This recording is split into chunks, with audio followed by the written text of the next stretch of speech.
Okay, I think we're ready to start. Hello, everyone. Can you hear me? You can use the chat window to type. Okay, perfect. So welcome everyone to Netguru's Digital Forum. Today's presentation will be about Ember and why it's a great choice for the next web application project. So I'll start with introducing myself. I'm Kevin. I'm a front-end developer at Netguru, and I've been working with Ember for the last 2 years, more or less, both in commercial projects and in side projects. And in that time, I've learned that Ember is really great for long-term projects that will require lots of support in the future, especially if you plan to hire new developers in the future. So I'd like to start by saying that I will not be trying to tell you that Ember is better or worse than other frameworks. I just want to show you that Ember is a good choice and that maybe you'd like to check it out in the future. I'll start by explaining you a couple of the shared conventions that Ember introduces. Then I'll move on to explaining you what Ember CLI is and what it does and how it can be helpful in developing your web application. Then I'll talk a little bit about the stability of the framework and the surrounding ecosystem. Then I'll talk about the transparency of the core team. Then I'll talk about the ecosystem surrounding Ember itself. And I'll end with a couple of words on the community around Ember. So let's start the conventions. If you've worked before in Ruby on Rails, for example, you might be familiar with the paradigm of convention over configuration. Basically, what this paradigm is, it means that a framework, a library, should make a lot of assumptions for the developer. So for example, in Ember, when you create a model called user, the framework will assume that the endpoint for this model is called users. And thanks to this, the developer doesn't have to configure the framework a lot, and he doesn't have to make a lot of decisions. He can be productive straight away just by creating the model, and the framework does a lot of the work for him. And the developer should only be concerned with stuff that is unconventional or unusual. And only if he wants to implement something that's kind of out of the regular flow, he needs to add additional configuration. So for example, if for your model users, your endpoint would be contacts, only then do you have to add configuration. And because of conventions that we have in a framework, in our case, Ember, we get a lot of best practices baked in right into the framework. So you don't have to worry about if you're going the right way while trying to develop a feature, because the framework provides you with a lot of support while you're trying to develop your application.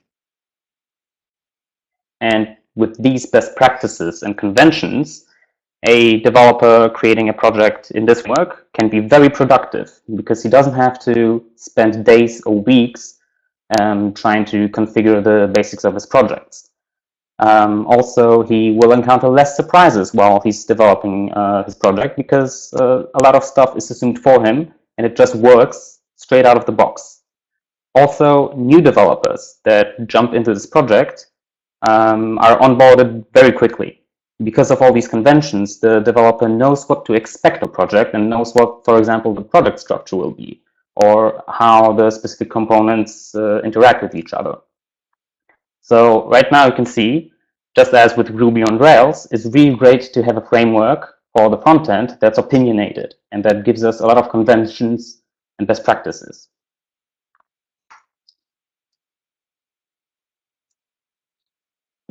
So Ember CLI, you might have heard of it. Maybe you know what it is. Especially if you're working with React, for example, you might have seen or used Create React App. Or if you're working with Angular, you might have seen Angular CLI. Ember is where it all started. Ember CLI created this great command line tool that allows you to create the application and extend it a lot. So what does Ember CLI give us? It gives us project structure. You can generate your project with the simple command ember new with the name of your application. And what it does for you, it creates the whole product structure for you. It sets up your application, and of course it downloads all initial dependencies. So after this command is done, what you get as a result is basically a production-ready application right there. You don't have to think about how to configure your build pipeline. You don't have to think about how to configure a testing framework, and you don't have to think about how to organize all your files, because Ember has done all of that for you.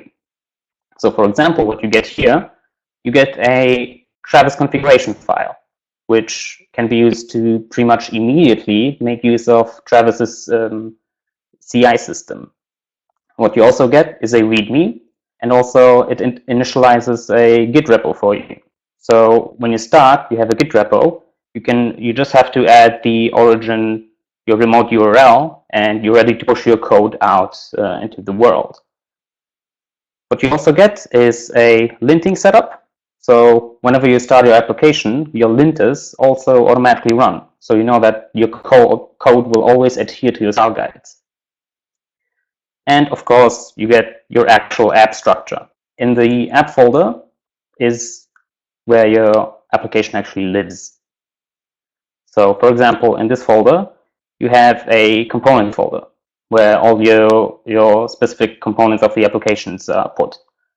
And components in Ember are basically what React components are. They're small parts of the application that you can use wherever you want.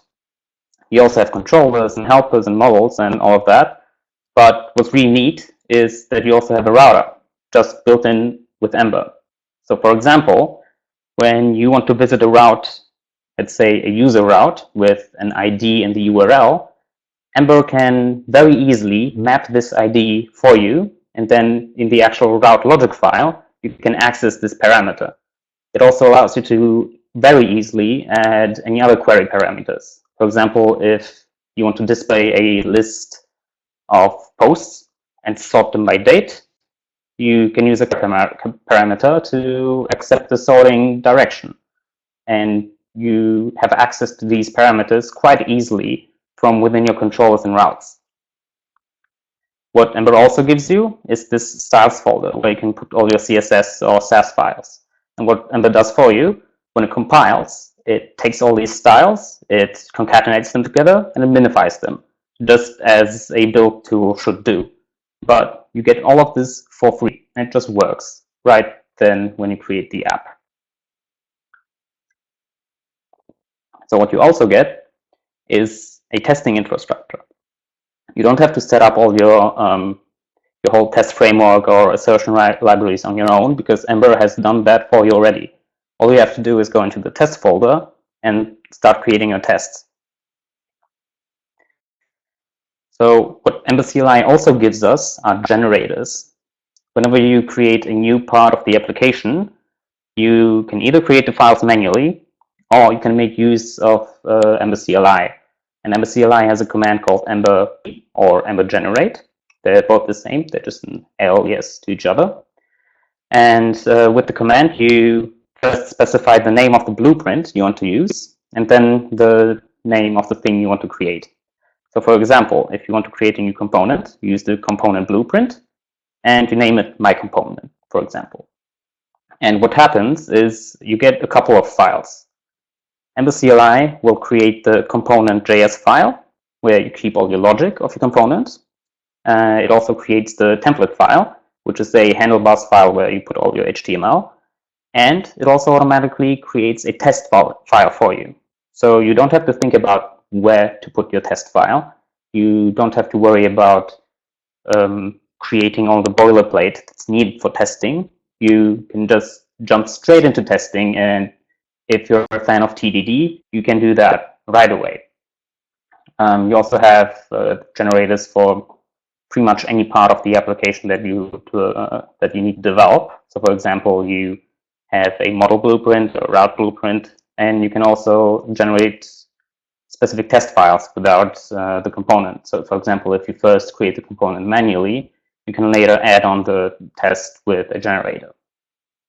And some of the blueprints accept additional parameters. For example, model blueprint can accept parameters that specify the attributes of the user model, just like Rails generators do.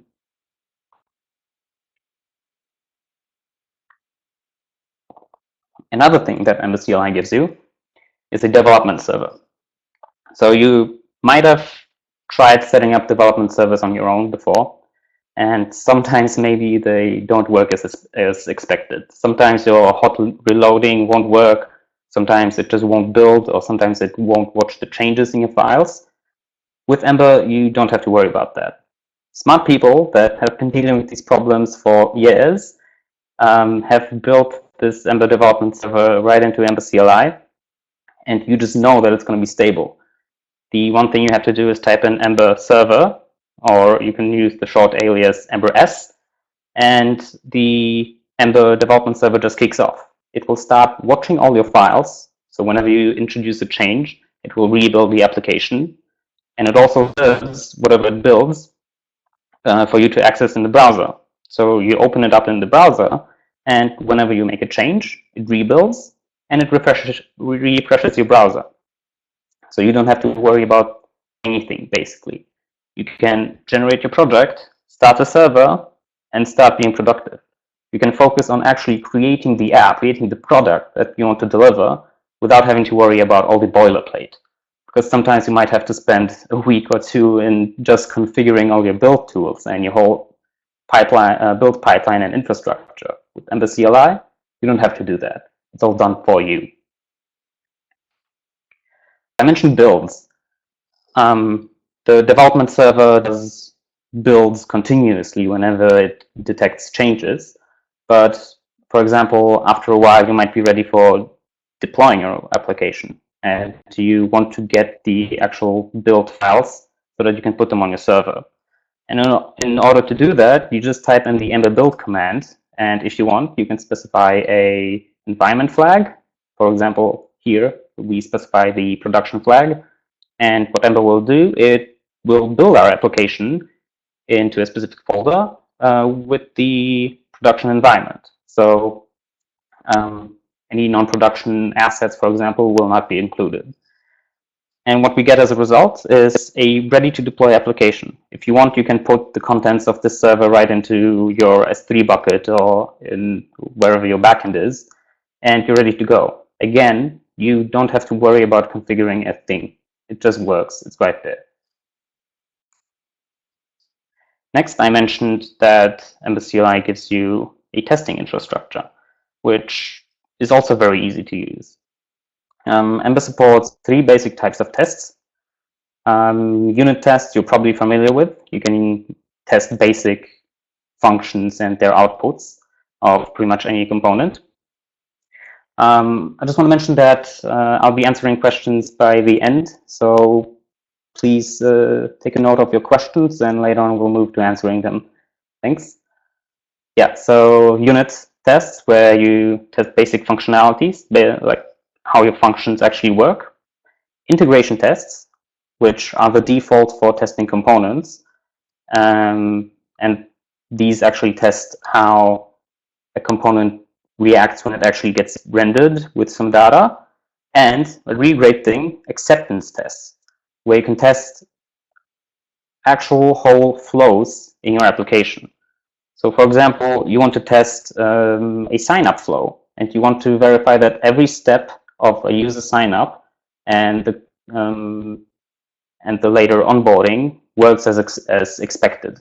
So you might have integration tests for your specific steps, your specific components that are along the way in the onboarding, but it would be good to also test the whole flow if these components interact with each other well.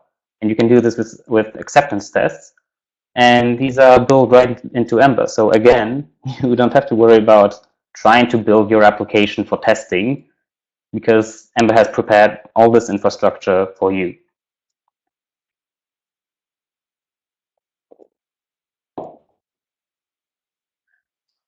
So if you want to run your tests, it's as simple as running Ember test. That's another of the Ember CLI commands. And after you run this command, it will, of course, take all of the tests that are supplied in the test folder and run them. And if it runs into any errors, it will display the errors in the console. And later on, you can check what went wrong, if anything did. You can also use this command within your build pipeline before you deploy to verify if your app is still working. And when you're developing, perhaps you'd like your server to watch changes in your files and rerun all the tests while you're developing. This is really useful because sometimes you might be working on a specific component. For example, in a TDD manner, you start with your tests, they fail, and then you start implementing the actual component. And you don't want to rerun the tests every time you make a change, because Ember can do this for you. You can run the Ember test command with the server flag, and what this does is basically similar to the development server. So it will watch all changes in your files, and whenever it detects a change, it will rerun all the tests.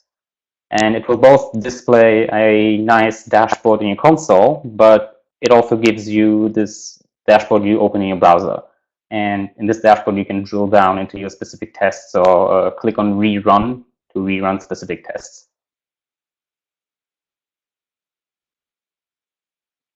Okay, so Ember CLI seems great so far. I really encourage you to try it for your own.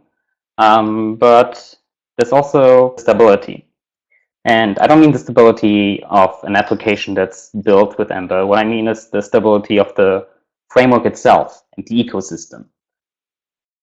So what I, for example, mean is versioning. You might have heard of semantic versioning. And this is an approach to versioning that is supposed to provide developers with assurance that the next version of the library or whatever package they use will not break their application. So what this means exactly is that semantic versioning provides you with 3 version numbers. They are named the major version number, .minor version number, and then the patch version number. And basically, whenever you introduce a small bug fix that doesn't break the application, you should bump the patch version number when you update. When you introduce new functionality that's backwards compatible, that should be a minor change. And whenever you introduce a change that could be breaking an application, that's a major change. And what's really great about Ember is that they really try to stick to this methodology. So whenever you encounter a new version of Ember that is bumping the minor patch version, you can be sure that your application will not break. Your application will still work. So with these versions also comes a really well-defined release cycle for Ember. So with Ember, every 6 weeks, a new version is released. And they're pretty good at sticking to this schedule. So every 6 weeks, you know that you will be able to update your app to the newest version and use the newest functionalities. And during that time, within those 6 weeks, the Ember core team tries to release beta versions. So the goal is to release 1 beta version per week. And then after 6 weeks, the last beta version becomes the stable release once it's deemed actually stable. And then when that stable version gets released, the newest changes from the master branch of Ember get built into the first beta branch. So I mentioned a master branch and a beta branch and a stable branch. And these in Ember are called release channels or build channels. And Ember specifies 4 of them. So first, we've got a channel they called Canary, which is basically developing against the master branch of the repo. And the Canary build, it gets updated daily. Every day it gets pulled from master and it gets built. And you probably don't want to use that in a production environment because it might not be very stable, but that's where the newest development happens. Then, as I mentioned, every 6 weeks, they take the most current Canary branch and they make it into the first beta of this specific release train. And this beta then gets developed and bug fixed further so that in another 6 weeks, this beta is into the new release. And these releases are what you basically want to use in production. They are stable and they include the new features that you want to have. But there's one more channel, the long-term subchannel. And that's pretty new in JavaScript frameworks. I believe Ember is the only framework that currently has an LTS channel. And what this is, it's basically a more stable release channel. So whenever you use this channel, you can be sure that in another 6 months or so, well, more, there will be a new LTS release, because they aim to release a new LTS version every 6 release cycles. And you know that during that time, you will receive all critical bug fixes and all security patches, because you're on the LTS channel. So whatever may happen in the release of beta channels, you know that your LTS version will always be secure and will always receive all the critical bug fixes. What's more, LTS versions are supported beyond the couple of months when they get released. So you get an LTS release. 6 releases later, you get another LTS release. And the previous LTS release, it still gets supported for a little while. So you know that for many, many weeks to come, you know that your version will be getting all these security patches. So if you don't want to update your application every 6 weeks with the stable releases, you may want to stick to the LTS schedule, which is really well defined and very secure and very well supported. Okay, and with all these releases, specifically with the release versions, you might encounter deprecations. So for example, there might be a functionality that might soon be removed that you're using in your application, and you will worry that when you update Ember, your app will break. But whenever you update a minor version, you can be sure that this will not happen. Your application will still work. Because what happens in Ember, whenever there's a new feature introduced that might be breaking previous features, or whenever a feature gets removed, first what they do is they release a minor version with the deprecation notice. So when your application gets built, in your console, you will get a warning saying that this feature that you're using will soon be removed. And that gives you a signal that, okay, I should try and fix that as soon as possible. And it also gives you more information, because it also gives you a link to the Ember deprecations page where all deprecations are described. And also gives you tips on what to do in order to fix this deprecation warning. So if you're not sure why this warning might be coming up, you can just go on the page and see what's happening. And then there you will receive some guidance on what to do. So you've been fixing all the deprecation notices along with all the minor versions. And then one day, a major version comes up, which, as we know, will introduce breaking changes. But what happens in Ember is that if you don't have any deprecation notices, like if you've been keeping up with all the latest features, when you bump the major version, you don't have to do any additional changes. Because major versions, they remove the deprecation notices with the code they were notifying us about. But since you've been keeping track of all these notices and fixing them, you won't be breaking your app. So you only have to watch your logs closely. They show up in your inspector console or in your regular command line interface. And when you fix them, you can safely upgrade your app to any major version that's coming. And similarly, whenever a new LTS version gets released, all the deprecations that have happened between those releases are summarized in a blog post. So if you're on the LTS channel, you can just read this blog post and know what's been happening within these last couple of months, and you have a clear guide on how to update your application.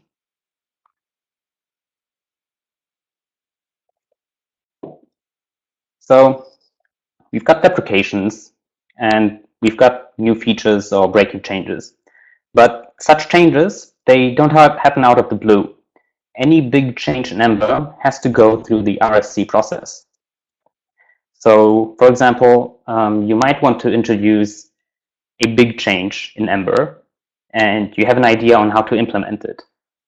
First, before you start developing the code, you should go to the RFC's repo and submit a pull request.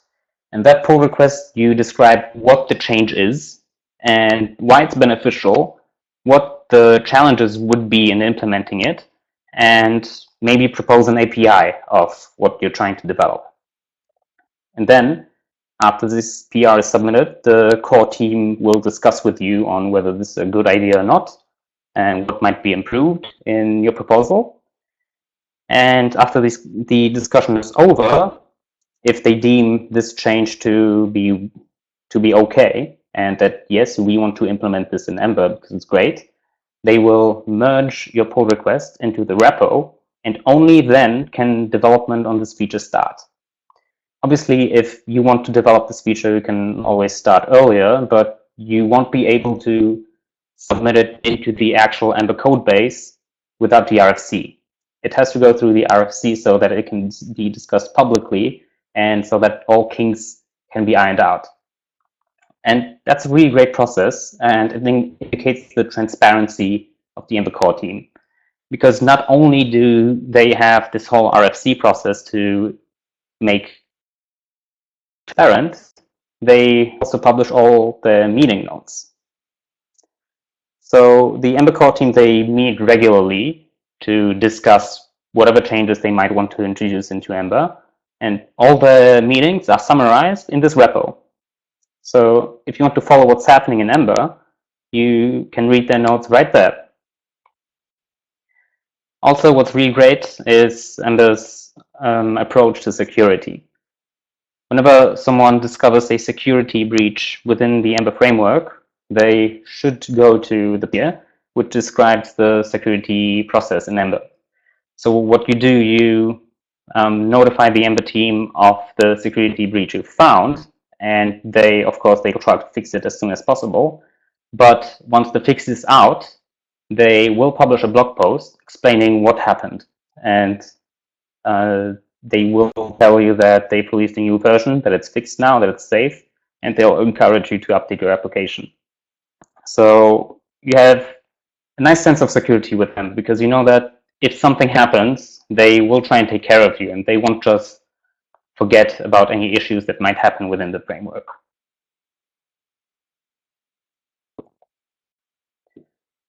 And I told you that I'd like to talk a little bit about the ecosystem that surrounds Ember, because Ember isn't just the framework. Ember is also the add-ons that surround it and a lot of more stuff. So first I'd like to say a couple of words about Glimmer, which you might have heard of recently. So Glimmer started a while back. Glimmer isn't very new because at some point the Ember team decided that they need to improve the rendering performance of Ember. The performance was decent at that time, but they decided that they can do much more than that. So what they did, they started working on this new and really performant rendering engine, which they called Glimmer, and eventually they released that into Ember. And what's really great about this release was that they made Glimmer in a way that would not break your application upon an update. So what an Ember app developer had to do, you only had to bump your minor version of Ember, and for nothing, for free, you got huge performance improvements. People have reported like having the size of their applications just by updating a minor version. So no breaking changes, and you get a new rendering engine that's really performant.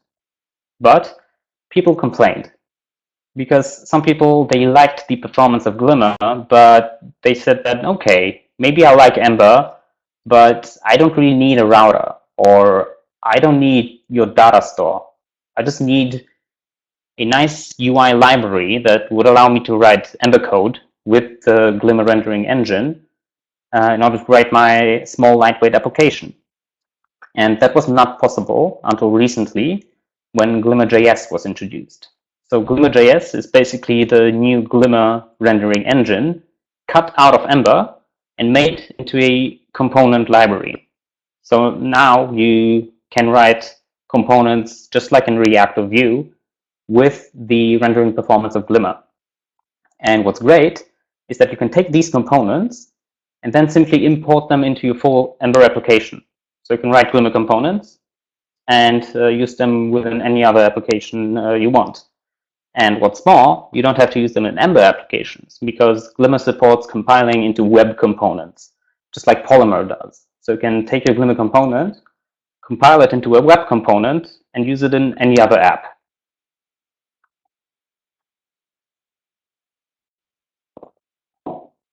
Ember also has a great add-on ecosystem. So, for example, if you want to install an add-on, the thing that you have to do is Ember install with the name of the package you want to install. That is similar to an npm install command, but it does a little bit more. An add-on author might have added special hooks for your install. For example, the add-on might require additional configuration, some additional configuration files or special catalogs. And an add-on author can do that using special hooks within the Ember add-on. So, for example, you want to create a new add-on, and in order to do that, you can use the Ember add-on command within Ember CLI. And this is really great because every Ember add-on that exists has been written using Ember CLI. And that means that every add-on uses the same conventions and the same best practices that every Ember application uses. So whenever you see an add-on, you can be sure that you'll be using all the same conventions that you've been using inside your application. And that also means that all add-ons are pretty much standardized and they use the same project structure. And they allow us to create this great community around add-ons. So thanks to this, people were able to create this website called Ember Observer. And Ember Observer, it collects all Ember add-ons and it categorizes them. And you can, of course, search the add-on. So whenever you need a new widget, and you don't want to spend a lot of time by implementing it on your own, because what's the point in implementing something that's been done? And it's been done in a very flexible and compatible manner. So you just search for your widget, and it's probably already there. So the only thing you have to do is find it and install it. But Ember Observer does a little bit more because it also takes all these add-ons and rates them. So they rate the add-ons based on their README, whether there is an actual README and if the text makes sense. They also take into account the existence of meaningful tests. So if you take an add-on that has a good score, you can be sure that it's tested well and that it's maintained. So that in the future, you won't have to worry about this add-on becoming old because it has a great score, so it's being maintained, still maintained.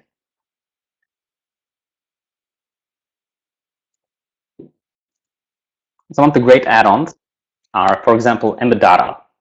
Ember Data is basically included in every new Ember application, but it's actually an Ember add-on that gets installed next to Ember when you create a new project.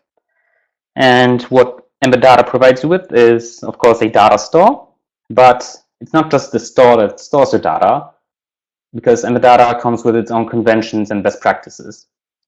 So I mentioned before that Ember has conventions for your API endpoints whenever you create a model. And that actually comes from Ember Data.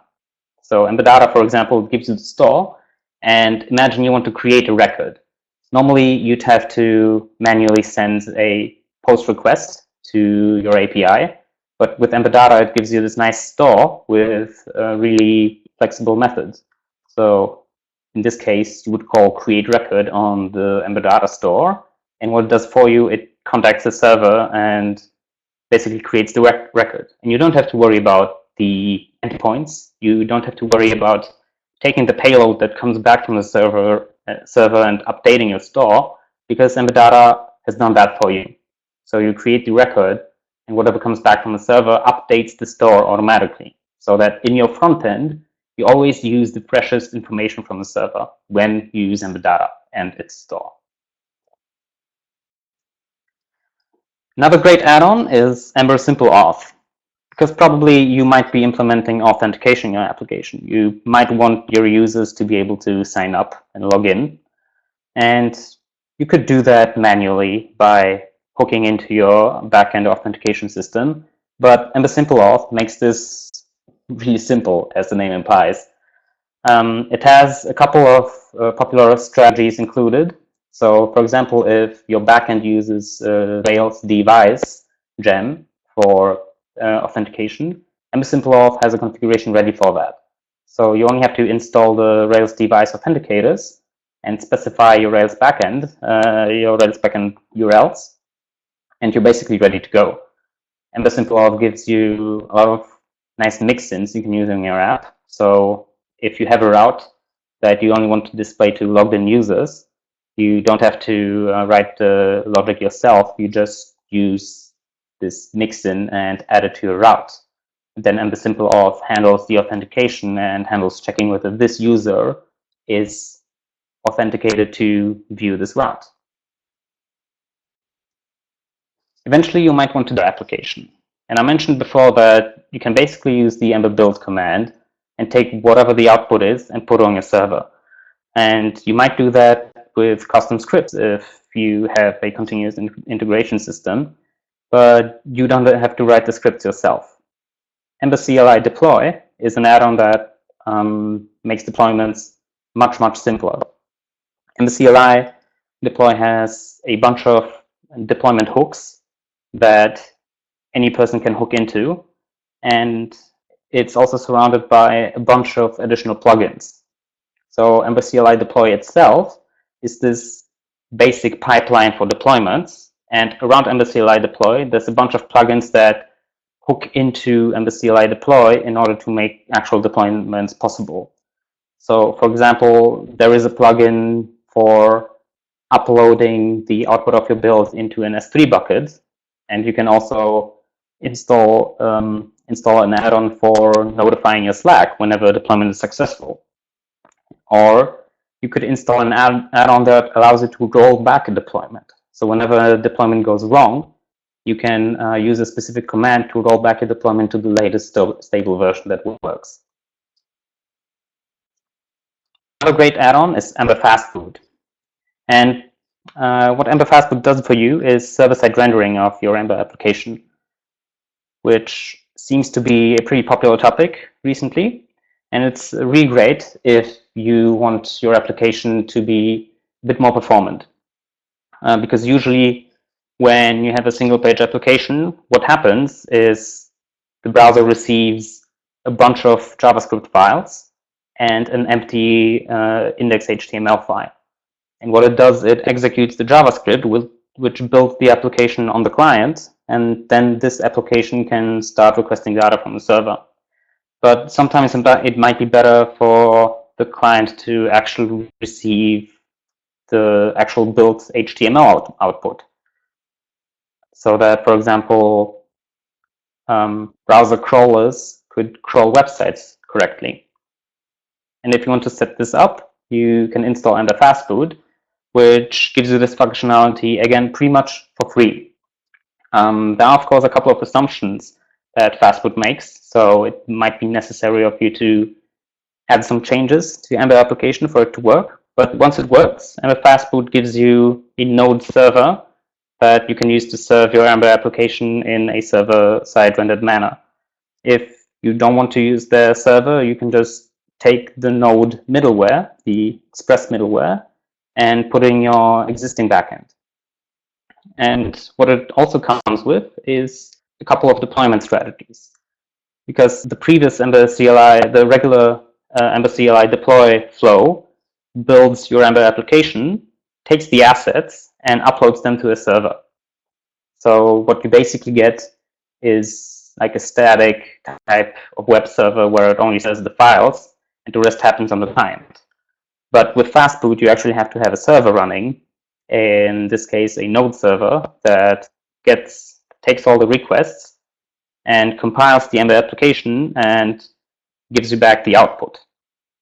So Fastboot comes with a couple of Ember CLI deployment strategies that you can use to deploy this node server for server-side rendering.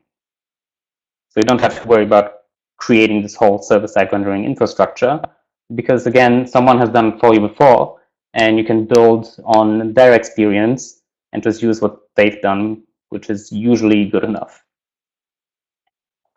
And while you're developing an Ember application, it might be nice to know what's happening inside the application while you're doing it. So in your browser, you can install this extension called Ember Inspector, which you can use to inspect the current state of your application in the browser.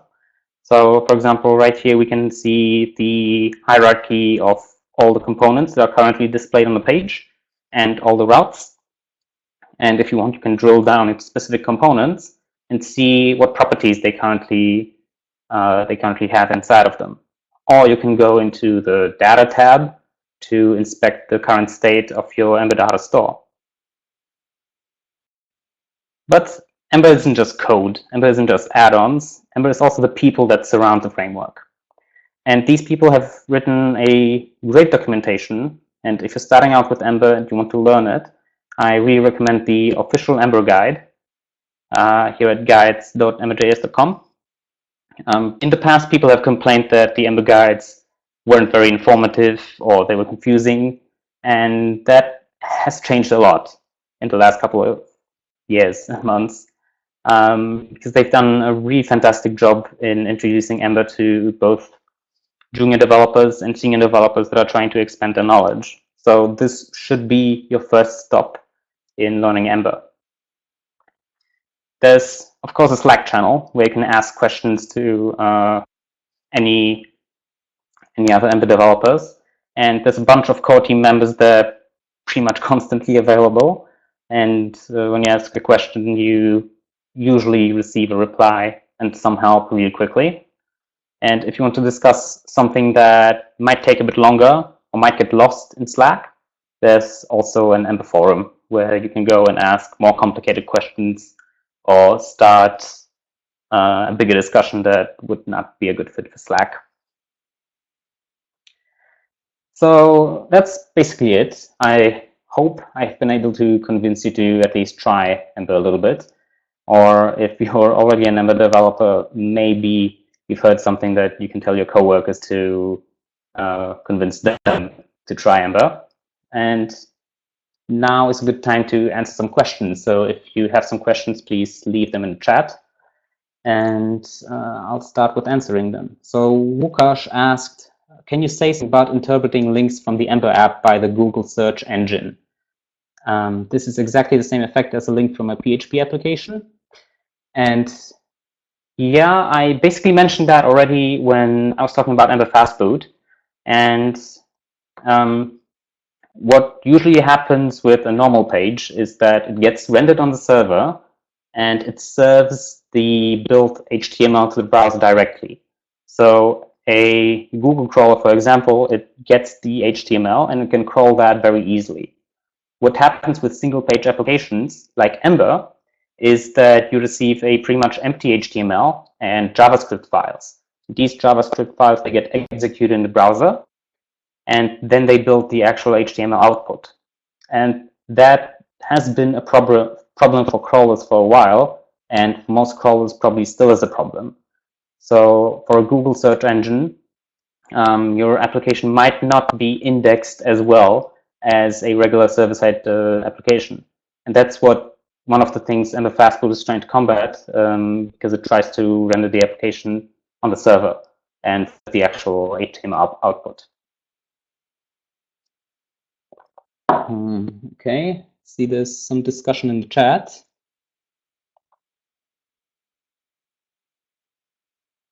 Could you tell a bit how Ember is working with Ruby on Rails? Does it really make development faster in this case?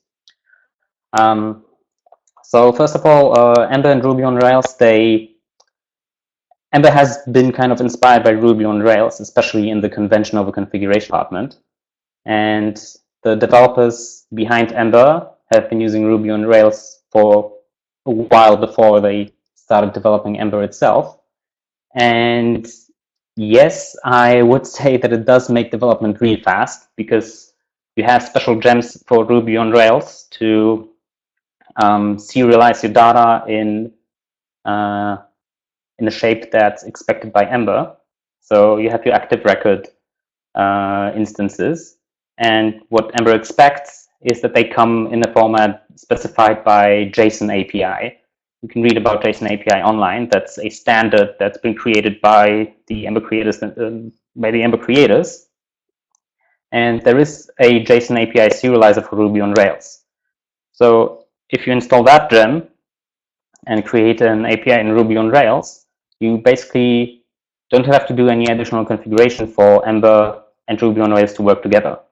And then if in Ruby on Rails you use device for authentication, you can use Ember simple auth. And again, you don't have to configure much. So I would say, again, yes, Ember and Ruby on Rails do make development really fast. But it's not only about the development, because the conventions that you have in both Ruby on Rails and Ember allow new developers to jump into your project and be able to be productive straight away.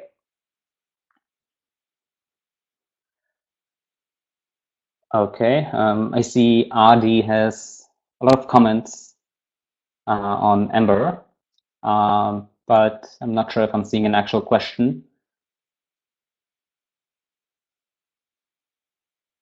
Yeah, I'm seeing a lot of good points here, and that's something that could definitely be discussed later on.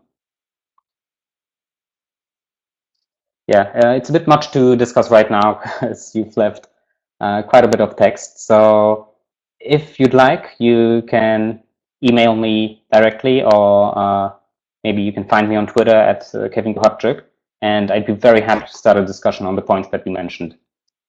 Are there any other actual questions that I might answer now? Okay, okay, someone's typing.